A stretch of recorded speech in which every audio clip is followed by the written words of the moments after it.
Hello students, this is Anju ma'am from Maharaja Agarsen School, Hisar. Yesterday we discussed some journal entry. Today we discuss some special transaction relating to goods. This is the last topic of this chapter. देखिए बेटा, आज की entries है drawing इन goods. Drawing इन goods में हम क्या करते हैं? ड्राइंग इन गुड्स होता है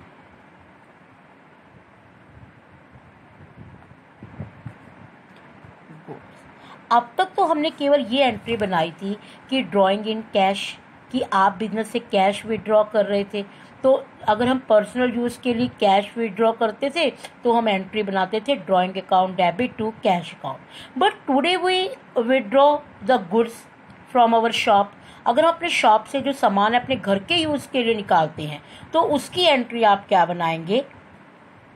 ड्राइंग. जैसे आप घर के यूज़ के लिए अगर कोई भी चीज़ निकालते हैं तो आपको पता है कि आप ड्राइंग वर्ड यूज़ करते हैं. अगर आप कैश विड्रॉ करेंगे तो कैश लिखेंगे, और अगर आप गुड्स विड्रॉ करेंगे तो drawing account debit to purchase लिखेंगे, क्योंकि आपका माल जो है वो क्या हो गया, अब कम हो गया.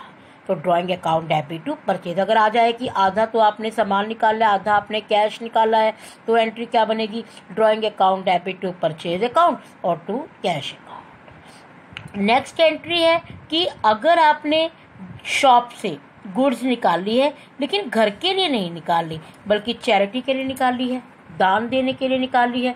अब एंट्री क्या बन जाएगी? क्योंकि charity is your expenses and expenses is debit. तब एंट्री आप बनाओगे चैरिटी अकाउंट डेबिट. क्योंकि आपने कैश नहीं दिया, आपने गुड्स दिया है, तो आप नीचे क्या लिखेंगे? To purchase account. इसी तरीके से अगर आप फ्री सैंपल डिस्ट्रीब्यूट कर रहे हैं, आप अपनी सेल को इंक्रीज करने के लिए एक के साथ एक चीज़ फ्री दे रहे हैं, तो that is your advertisement expenses. तब आप क्या करेंगे? Advertisement expenses account debit. क्योंकि ये सब हमारे एक्सपेंसेस है, आप इनको हमेशा क्या करेंगे? डेबिट करेंगे. और अगर आप गुड्स दे रहे हैं तो आप नीचे क्या लिखेंगे? To purchase account. ऐसे ही अगर आपका माल चोरी हो गया, लॉस बाय फायर, तो या आपका माल आग से नष्ट हो गया, तो आप क्या करेंगे? Loss by fire account debit. अगर चोरी हुआ तो loss by theft account debit to purchase account. लेकिन चलो मान लो आपने इस जो आपका 10,000 का माल आग से ख़त्म हुआ है उसका आपने बीमा करवाया हुआ था, तो आप क्या करेंगे? आपको सारा क्लेम मिलेगा ना बैंक से, तो आपको बैंक वाला bank account debit to insurance company. आपके बैंक से लगा लो 10 में से 8,000 रुपये आ गए, लेकिन आपका नुकसान कितने का हुआ? 2,000 का हुआ ना. तो आप एंट्री क्या बनाएंगे? Bank to insurance company. तो यह 2,000 रुपये आप अपने पीएल अकाउंट में डाल देंगे जो कि आपका नुकसान हुआ है. ये तो आपको पता ही होगा कि इंश्योरेंस से कभी आपको प्रॉफिट तो नहीं होता, या तो आपको उतने ही क्लेम मिलेगा या आपको उससे कम मिलेगा. अगर उतना ही मिलता तो पूरी अमाउंट आ जाती बैंक टू इंश्योरेंस कंपनी. लेकिन अगर आपको यहाँ पर आपको लॉस हुआ है तो उस लॉस को आप क्या करेंगे? पीएल अकाउंट में डाल देंगे. तो बेटा ये देखिए आपकी बुक में ये सब एंट्रीज गिवन है. Goods given way as charity, goods distributed as free sample, loss of good by fire, और अगर गुड का आपने इंश्योरेंस करवाया हुआ है तो आप कैसे करेंगे? देखिए बेटा, ये सब क्वेश्चन आपके जो 22 तक क्वेश्चन अगर आपको अब इस चैप्टर के करने हैं, जो कि आपका टेस्ट होगा जुलाई में, वो आपका 22 क्वेश्चन तक ही करना, और आप ये सब अच्छे से रिवाइज करना. अब हम एक क्वेश्चन भी चलो देखते हैं. Proprietor withdrew for his personal use cash 20,000 and goods rupee 10,000.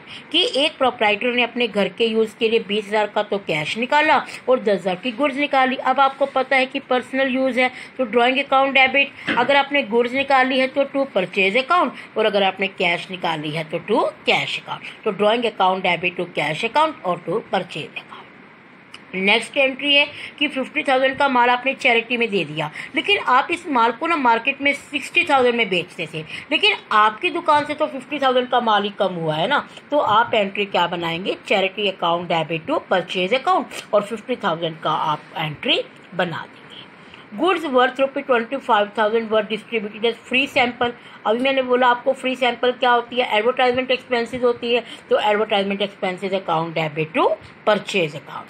Goods worth ₹50,000 and cash 20,000 were stolen by an employ. तो अब आपका लॉस बाय थेफ्ट हो गया, आपका कैश भी चोरी हुआ है और आपका सामान भी चोरी हुआ है। तब आप एंट्री क्या बनाएंगे, loss by theft account debit to cash account और टू परचेज अकाउंट।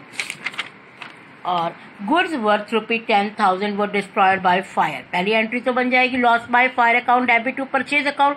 फिर आपने इंश्योरेंस कंपनी से क्लेम किया, तो आपने इंश्योरेंस कंपनी को वो सारा क्लेम भेज दिया ना, insurance company to loss by fire. लेकिन इंश्योरेंस कंपनी ने आपको 10,000 में से केवल 6,000 रुपीज़ दिए हैं। अभी हमने पीछे बात की थी कि जो आपका लॉस होगा वो आपका 40,000 कहाँ चला जाएगा, PL अकाउंट में चला जाएगा। तो bank account debit, PL account debit to insurance company और आपका 40,000 आपके PL में चले जाएंगे।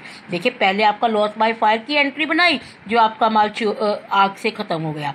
फिर आपने इंश्योरेंस कंपनी को क्लेम भेज दिया, सेंड तो करोगे ही कि भाई हमारा इतना क्लेम हो गया, तो उन्होंने आपको 60,000 का क्लेम दे दिया, तो 40,000 आपका PL में चला गया और 1 लाख रुपए कंप्लीट हो गए। तो इस तरीके से बेटा आप इस चैप्टर के 22 क्वेश्चंस कंप्लीट करना। तो ये आपकी जनरल एंट्रीज के क्वेश्चन है जो कि आपके एग्जाम में आएंगे जुलाई टेस्ट में जो सिलेबस होगा। अब हम कल एक नेक्स्ट चैप्टर स्टार्ट करेंगे। ओके।